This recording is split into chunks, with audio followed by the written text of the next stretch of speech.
So if you pick some fish with some water, or if you pick some potatoes with some water, or if you pick some uh, chicken with some water and you put it into that oil, then that oxygen in that water or in that fish will definitely cause a reaction. We call that oxidation. So that oxidation, it becomes an oxidizer. It is going to trigger a violent reaction.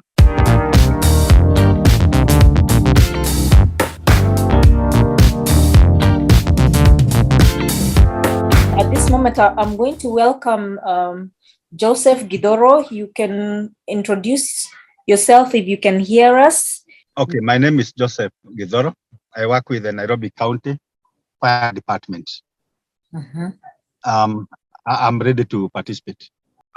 First of all, I'm a firm believer in fire prevention. So when we talk about fire safety, the first thing that we want to talk about is how to prevent fires. Now, fires can occur anywhere, in the house, in the workplace, anywhere.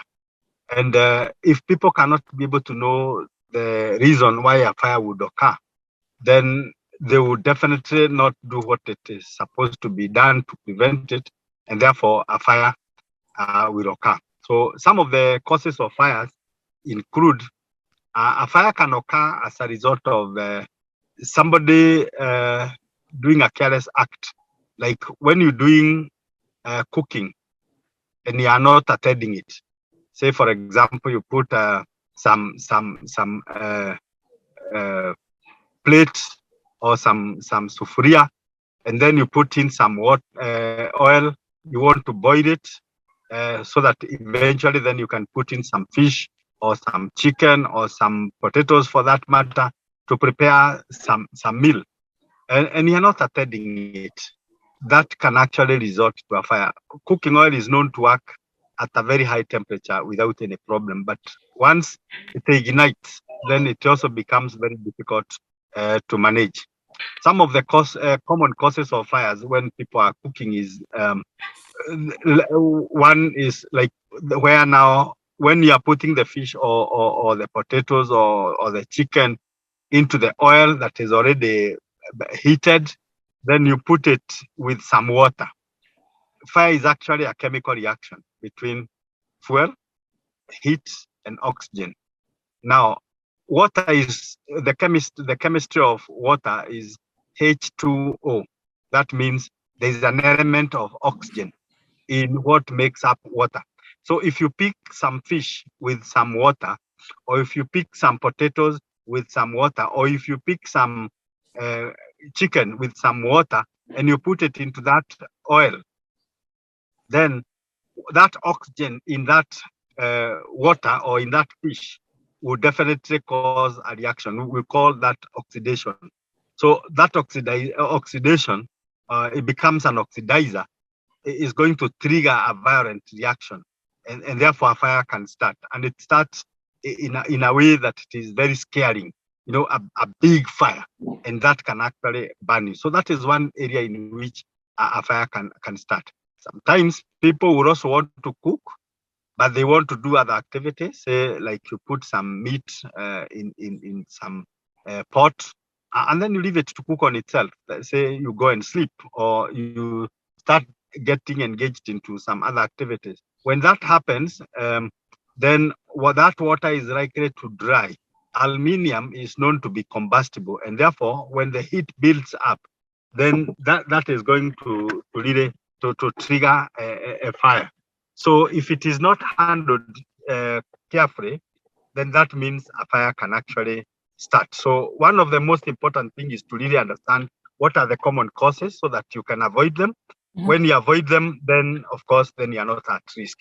Other things include hot work processes, like when somebody can use a grinder to cut some material to produce sparks. Those sparks, if there is an environment that is conducive, it can actually ignite, or there is what we call smoldering. Those sparks will fall on materials that can smolder and eventually start a fire. So that is another area in which, or if, say, for example, an accident occurs and somebody is trapped in a car, the vehicle is not in its normal position. Therefore, fuel is already leaking.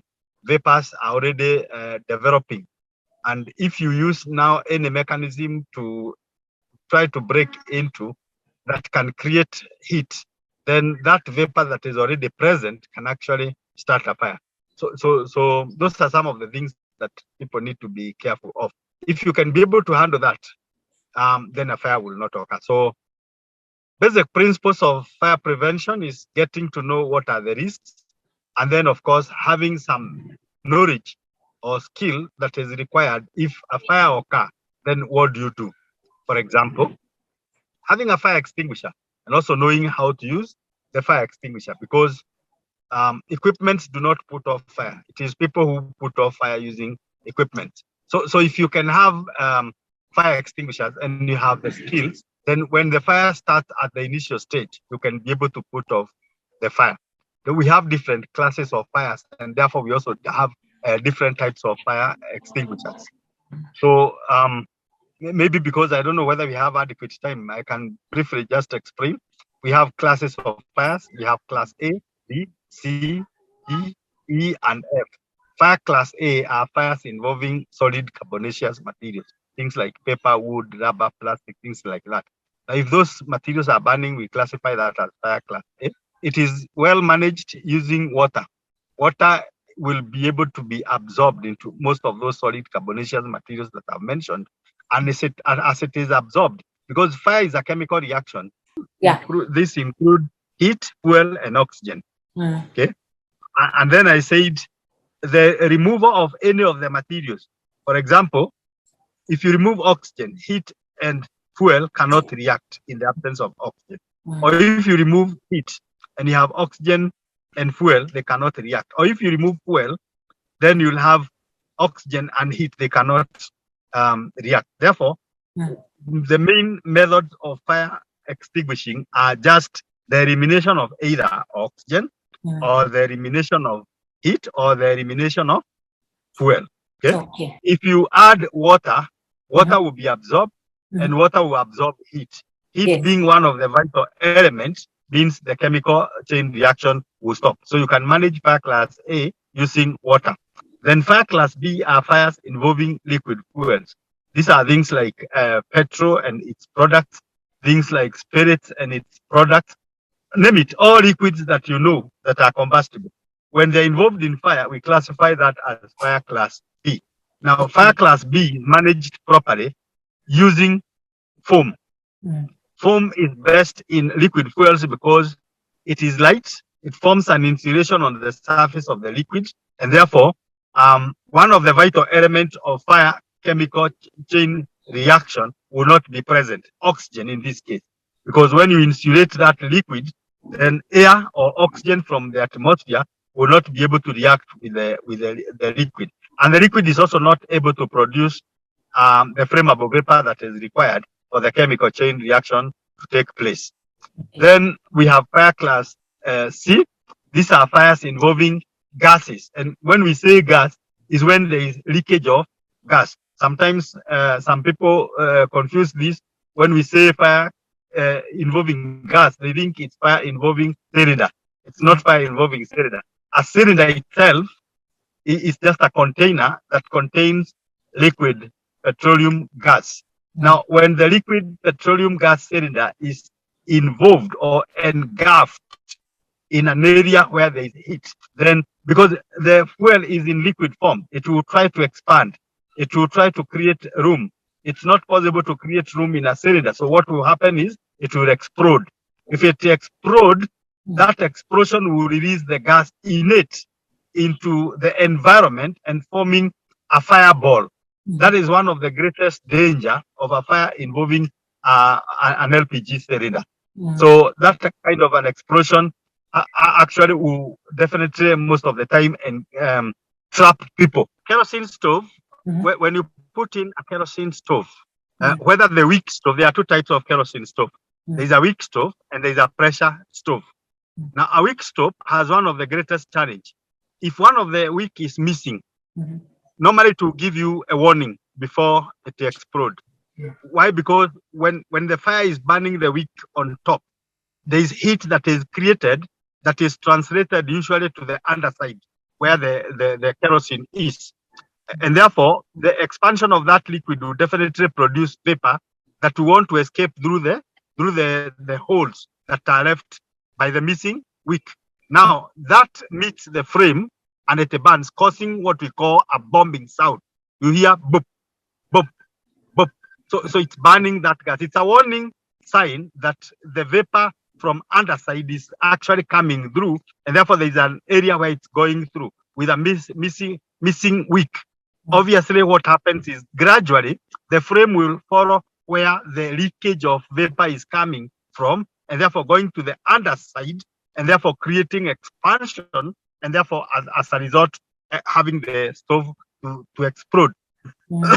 So it is very important that you ensure that before you put on a wick stove, you ensure that all the wicks are there and there is no single wick that is missing, because otherwise that can be causing a disaster. It's very dangerous. So many people have been burnt, not only in Nairobi, throughout the world, using wick stove. The pressure stoves also have similar challenges, because once the heat starts being produced by the frame that is on the burner, then there is heat that is transmitted on the other side, because of the sheet metal is actually one of the materials that can conduct heat. And therefore, then there is chances of expansion of the fuel underside, and therefore, as a result, creating more pressure, which eventually would actually create an explosion. So proper use of stove is very, very much. Even the lantern lamps, you know, the lantern lamps, Yes. the ones that also use a wick and there is fuel. Usually, it's also as risky as the wick stove, and therefore, when using those things, they are very important to be properly maintained, and regular service is very, very important. Otherwise, it can lead to a problem. I wish you have adequate time, because I can be able to explain a lot about those. So one of the most important thing is to know where to locate, where to keep the stove, how to work and how to maintain the wick stove, and even the lantern lamp, so that we don't have such challenges.